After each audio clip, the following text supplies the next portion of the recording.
Jakarta Selatan. Gemerlap lampu kafe, dentuman musik, dan tawa para pengunjung seolah jadi wajah lain dari kota yang tak pernah tidur. Namun, di balik hingar-bingar itu, ada kisah gelap yang tak pernah terungkap. Zara, seorang penyanyi muda berbakat, baru saja mendapat kesempatan emas untuk tampil di sebuah kafe hits yang sering menjadi tempat nongkrong artis dan influencer. Tawaran itu seolah menjadi mimpi yang jadi nyata. Namun, tanpa Zara sadari, kafe tersebut menyimpan rahasia besar. Di balik dekorasi modern, ada perebutan kekuasaan, ambisi, dan praktik-praktik kelam yang melibatkan pesugihan, santet, dan susuk. Semua itu bukan hanya memengaruhi para pemilik kafe, tapi juga menyeret orang-orang yang tak bersalah ke dalam lingkaran mistik berbahaya. Zara yang awalnya hanya ingin bernyanyi, tanpa sengaja masuk terlalu jauh ke dalam pusaran itu. Dari seorang saksi kecil dalam konflik, ia berubah menjadi korban dari teror gaib yang mengancam nyawanya dan orang-orang yang ia cintai. Suatu malam, Zara sedang mengatur mikrofone di atas panggung kecil kafe tempat ia biasa tampil. Lampu neon biru menyoroti wajahnya, membuatnya terlihat lebih dewasa dari usianya yang baru menginjak 23 tahun. Suaranya khas, merdu, dan penuh penghayatan, membuat pengunjung kafe jatuh hati. Selesai tampil, seorang manajer kafe mendekatinya. Zara, minggu depan ada event besar. Pemilik kafe mau kamu jadi penampil utama. Ini bisa jadi langkah besar buat kariermu. Zara terdiam. Hatinya berbunga, tapi ada rasa aneh saat ia melihat dua orang pemilik kafe duduk terpisah di meja VIP. Mereka tampak tak akur. Pandangan tajam, bahasa tubuh kaku, dan sesekali bisikan kasar yang terdengar samar membuat Zara tahu ada konflik besar di antara mereka. Beberapa hari kemudian, salah satu pemilik kafe, seorang pria paruh baya bernama Pak Arman, meminta Zara datang ke rumahnya. Ada hal penting yang ingin saya klarifikasi, Zara. Saya butuh kamu jadi saksi atas beberapa kejadian di kafe. Ini untuk kebaikanmu juga. Awalnya Zara menolak. Ia tidak mau ikut campur. Tapi tekanan itu begitu halus, seolah kalau ia menolak, kesempatan tampil bisa hilang. Akhirnya, dengan berat hati, Zara datang ke rumah besar Pak Arman di kawasan elit Jakarta Selatan. Rumah itu tampak megah dari luar, tapi hawa di dalamnya membuat bulu kuduk Zara berdiri. Langit-langit tinggi, lukisan wajah-wajah tua yang matanya seolah mengikuti langkahnya, dan aroma dupa yang menusuk hidung. Zara merasa ada sesuatu yang janggal. Jangan takut, kata Pak Arman sambil tersenyum tipis. Rumah ini memang penuh sejarah. Namun sejak malam itu, hidup Zara berubah. Di mes kafe tempat ia tinggal, Zara mulai mengalami keganjilan. Awalnya kecil, lampu kamar sering mati sendiri, suara langkah kaki padahal ia sendirian, hingga bayangan hitam yang melintas cepat di sudut mata. Lama-lama, terornya semakin nyata. Saat sedang tidur, ia merasa ada yang menindih tubuhnya. Nafasnya sesak, mulutnya terkunci, hanya matanya yang bisa bergerak. Di pojok kamar, ia melihat sosok perempuan berambut panjang dengan wajah hancur menatapnya lekat-lekat. Zara menjerit keras. Tapi tak ada yang mendengar. Sejak saat itu, bukan hanya Zara yang jadi korban. Teman sekamarnya mengalami mimpi buruk yang sama, bahkan ibunya di kampung tiba-tiba jatuh sakit misterius tanpa sebab medis. Dan puncaknya, suatu malam ketika Zara tertidur setelah latihan vokal, ia benar-benar melihat sosok itu berdiri di samping ranjangnya. Kali ini bukan ilusi, bukan bayangan. Sosok itu nyata, mata merah, mulut terkoyak, dan tangan penuh darah. Zara menjerit histeris hingga akhirnya pingsan. Saat sadar, ia sudah berada di rumah sakit dengan infus menancap di tangannya. Apakah Zara hanya korban dari konflik internal kafe? Ataukah ia tanpa sadar telah menjadi tumbal dalam lingkaran pesugihan yang lebih besar?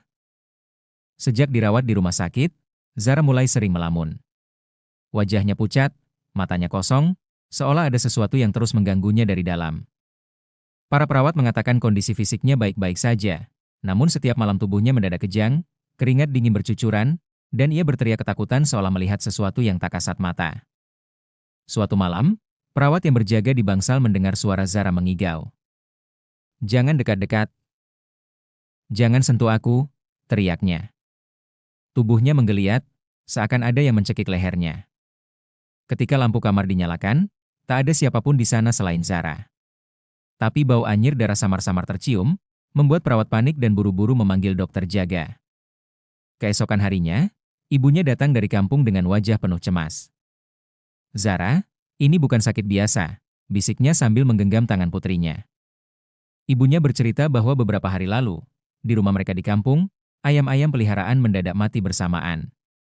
Bahkan kakak Zara mendapati paku kecil berkarat di depan pintu rumah, pertanda ilmu hitam sedang dikirimkan. Zara meneteskan air mata. "Bu, aku takut. Aku nggak tahu salahku apa sampai harus diganggu seperti ini." Ibunya hanya bisa memeluk erat, sembari berulang kali melafalkan doa. Malam itu, Zara kembali mengalami gangguan. Ia bermimpi berada di rumah besar Pak Arman, tempat ia pernah dipanggil beberapa hari lalu. Ia melihat sebuah ruangan gelap dengan meja kayu besar di tengahnya. Di atas meja, ada sesajen lengkap, bunga 7 rupa, kepala ayam hitam, dan selembar foto dirinya. Seseorang berdoa dengan bahasa yang tak ia mengerti. Zara melihat bayangan Pak Arman di sudut ruangan, matanya merah, bibirnya komat kamit. Saat ia mencoba mendekat, tiba-tiba muncul perempuan berambut panjang dari lantai, merayap dengan cepat sambil menyeringai. "Sekarang kamu milikku," bisiknya dengan suara parau. Zara terbangun dengan teriakan panjang. Dokter yang masuk terkejut melihat tubuhnya penuh lebam biru, seolah habis dipukul benda tumpul, padahal ia berada di ruang steril dengan penjagaan ketat. Tak hanya Zara, teman dekatnya di kafe bernama Rani juga mulai diganggu. Rani bercerita bahwa setiap malam ia mendengar suara Zara memanggil dari luar jendela mes, padahal Zara masih dirawat di rumah sakit. Ketika memberanikan diri membuka gorden, Rani melihat sosok menyerupai Zara berdiri di luar, dengan wajah pucat, mata kosong, dan darah menetes dari bibirnya. Sosok itu tersenyum lebar lalu menghilang dalam kabut tipis. Rani langsung jatuh pingsan. Esoknya ia mendapati ada bekas cakar panjang di lengannya. Berita tentang gangguan ini cepat menyebar di lingkungan kafe. Beberapa karyawan memilih mundur karena merasa ada kekuatan gaib yang mengincar siapa saja yang dekat dengan Zara. Melihat kondisi anaknya semakin parah, ibu Zara membawa seorang ustaz bernama Ustaz Rahman, yang dikenal sering membantu orang-orang terkena gangguan mistis. Saat masuk ke kamar Zara, Ustaz Rahman langsung merasakan hawa berat. Ia duduk di samping ranjang, lalu membaca surat Al-Baqarah ayat kursi dengan lantang. Tiba-tiba tubuh Zara kejang hebat, matanya terbalik ke atas, dan dari mulutnya keluar suara serak yang bukan miliknya. "Dia sudah jadi milik Tuan kami. Jangan ganggu." Suara itu menggema di ruangan, membuat perawat berlari ketakutan. Namun Ustaz Rahman tetap tegar, melanjutkan bacaan ayat-ayat suci. Semakin keras ayat dibacakan, semakin keras pula Zara berteriak. Hingga akhirnya tubuhnya lemas tak sadarkan diri. Setelah ruangan kembali tenang, Ustaz Rahman berkata pelan kepada Ibu Zara. "Bu, ini bukan sekadar sakit. Ada yang memang mengirimkan ilmu hitam untuk Zara. Dan saya yakin, ada hubungannya dengan tempat ia bekerja sekarang. Kita harus berhati-hati. Musuh ini tidak main-main." Sejak hari itu, Zara sadar ia tak hanya berhadapan dengan konflik manusia, tetapi juga dengan kekuatan gaib yang haus tumbal. Sejak ruqyah pertama dilakukan oleh Ustaz Rahman, Zara mulai sadar betapa berat beban yang ia hadapi. Tubuhnya memang terasa lebih ringan, tetapi gangguan gaib tak sepenuhnya hilang. Malam itu, di kamar rumah sakit, Zara memandang langit-langit putih yang seakan terus menekan dadanya. Ia teringat kembali ruangan gelap di rumah Pak Arman, sesajen, foto dirinya, dan tatapan menyeramkan perempuan berambut panjang. Apakah benar aku dijadikan tumbal? Kenapa aku? Pikirnya. Air mata mengalir pelan di pipinya. Ibunya yang duduk di samping ranjang menggenggam tangannya erat. "Anakku, jangan takut.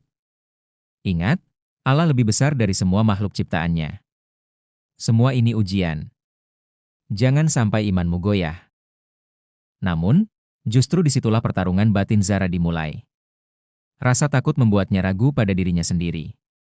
Di sisi lain, suara bisikan gaib terus menyelinap di telinganya setiap malam.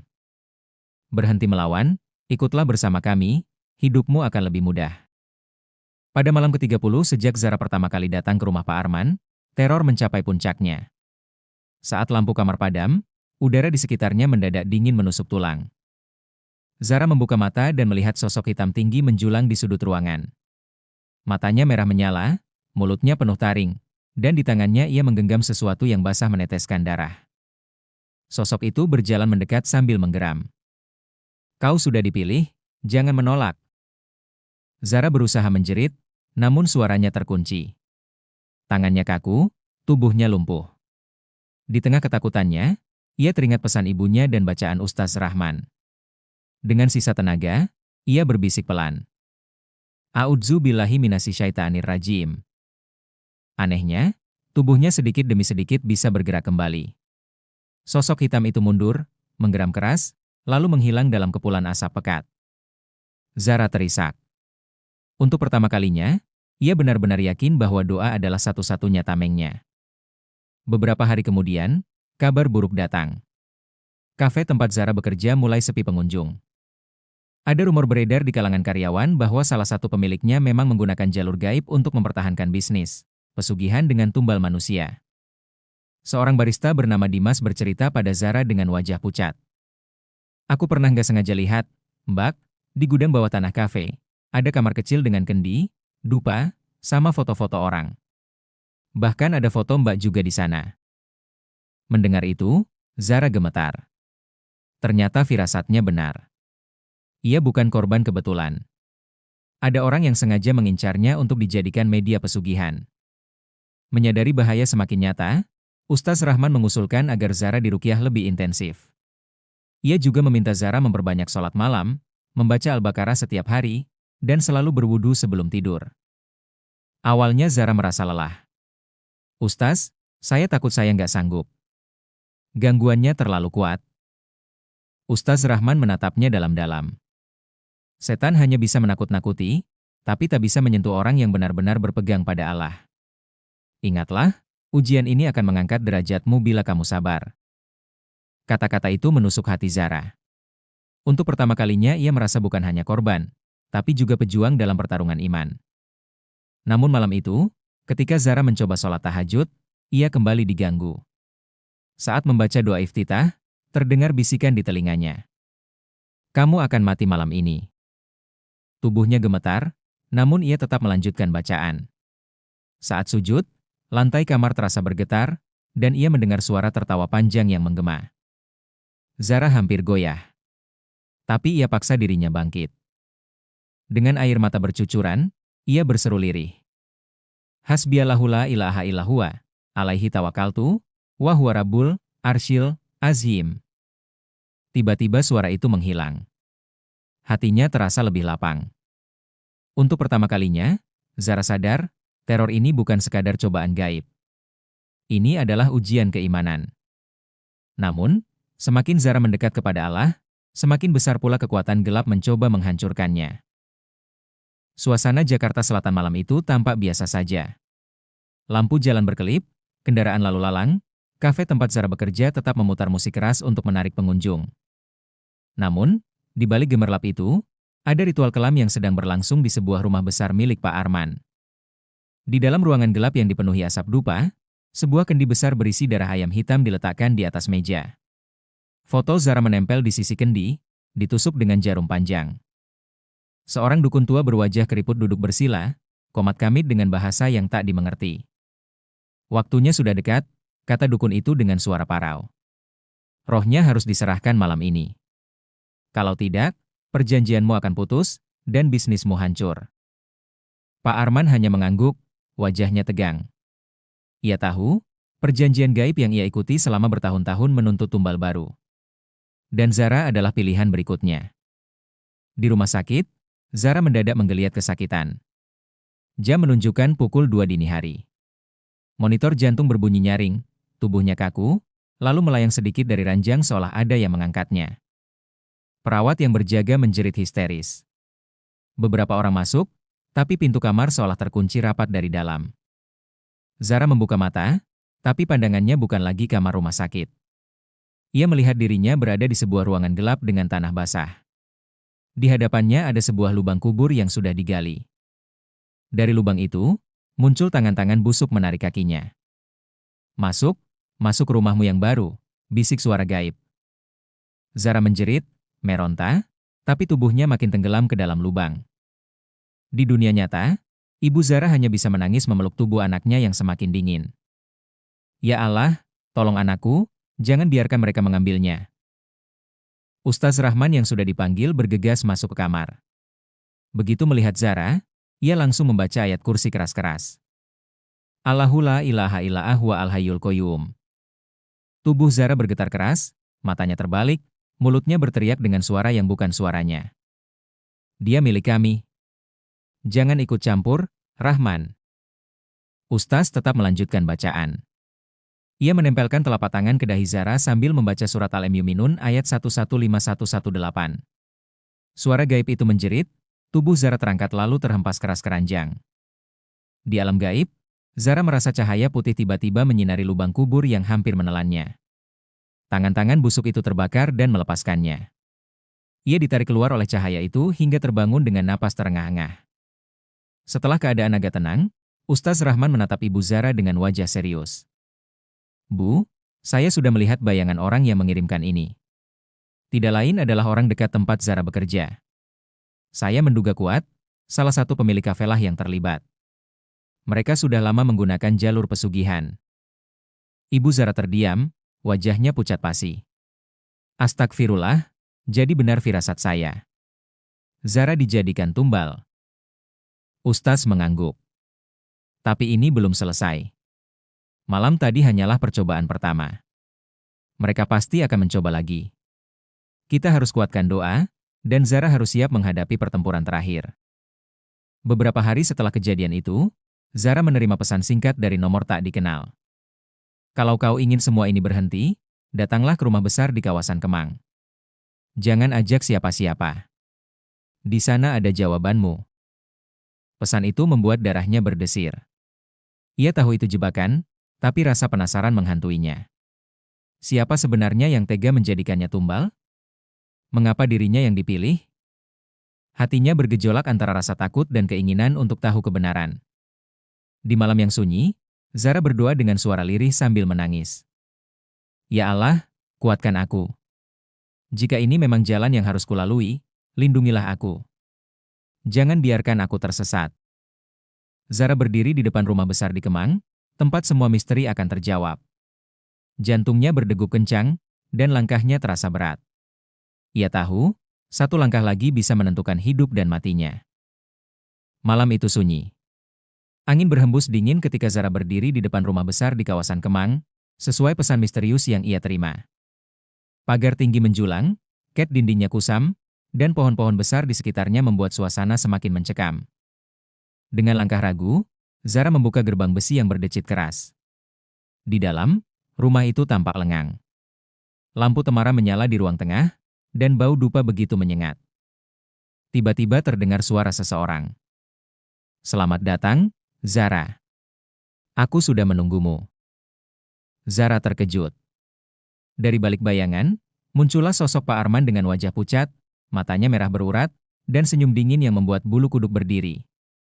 Aku sudah berkorban banyak demi mempertahankan kekayaanku. Kafe itu adalah hidupku. Kau harus mengerti, tanpa tumbal, semua ini akan lenyap. Dan kau, Zara, adalah pilihan yang sempurna. Zara hendak mundur, tapi tubuhnya seolah terkunci. Dari ruang gelap, seorang dukun tua keluar membawa kendi besar berisi cairan merah pekat. Ia mulai melafalkan mantra dalam bahasa kuno. Di hadapan Zara, terbentang lingkaran darah dengan lilin menyala di sekelilingnya. Sosok perempuan berambut panjang yang selama ini menerornya muncul kembali. Matanya menyala, giginya bertaring. Ia merangkak mendekat, menatap Zara dengan penuh amarah. Sekarang waktunya, seru dukun itu. Pak Arman mengangkat pisau kecil, siap menusukkan ke foto Zara yang diletakkan di atas meja sesaji. Di tengah ketakutan itu, hati Zara teringat pesan Ustaz Rahman. Jangan pernah takut pada makhluk. Takutlah hanya pada Allah. Dengan suara gemetar, ia memejamkan mata dan mulai melafalkan ayat kursi sekuat tenaga. Allahu la ilaha illa huwa al-hayyul qayyum. Begitu ayat itu keluar dari mulutnya, angin kencang berhembus dari arah tak terlihat. Lilin-lilin padam seketika. Sosok perempuan gaib itu menjerit melengking. Tubuhnya terbakar cahaya putih lalu lenyap. Dukun tua itu terhuyung mundur, mulutnya bergetar. Tidak. Bacaan itu membakar perjanjian kita. Pak Arman berusaha menusukkan pisau ke foto Zara, namun tangannya tiba-tiba kaku. Pisau itu berbalik menghantam lantai, patah menjadi dua. Zara membuka mata, melihat cahaya terang memenuhi ruangan, seakan ada kekuatan tak kasat mata melindunginya. Pak Arman jatuh berlutut, wajahnya penuh ketakutan. Tidak, jangan ambil semua milikku. Aku butuh kekayaan itu. Namun saat itu juga, tubuhnya mendadak kaku, matanya membelalak, lalu terjatuh tanpa nyawa. Sang dukun pun lari terbirit-birit, meninggalkan ritual yang gagal. Zara terduduk lemas, air matanya mengalir deras. Ia sadar, bukan karena keberaniannya ia selamat, melainkan karena doa dan pertolongan Allah. Beberapa hari kemudian, berita tentang meninggalnya Pak Arman beredar luas. Kafe itu ditutup, karyawan-karyawannya berpisah, dan gosip tentang pesugihan perlahan terbongkar. Zara kembali ke rumah ibunya di kampung untuk memulihkan diri. Setiap malam, ia memperbanyak doa, sholat malam, dan membaca Al-Quran. Luka batinnya memang belum hilang, tapi ia merasa jauh lebih kuat. Dalam sebuah wawancara kecil dengan temannya, Zara berkata lirih. Dulu aku kira dunia hiburan hanya tentang musik dan gemerlap lampu. Tapi ternyata ada yang rela menjual jiwa demi harta. Aku bersyukur Allah masih menyelamatkanku. Sekarang aku hanya ingin hidup sederhana, dekat dengannya. Kisah Zara pun menjadi buah bibir di kalangan masyarakat. Banyak yang percaya, itu adalah peringatan nyata bahwa jalan pintas seperti pesugihan, santet, dan susuk hanya membawa kehancuran. Dan satu hal yang paling diingat Zara selamanya adalah pesan ibunya. Takutlah hanya kepada Allah. Karena tidak ada makhluk yang bisa mencelakaimu tanpa izinnya. Dengan itu, kisah Zara berakhir sebagai pelajaran besar. Harta dan popularitas tidak sebanding dengan keselamatan jiwa.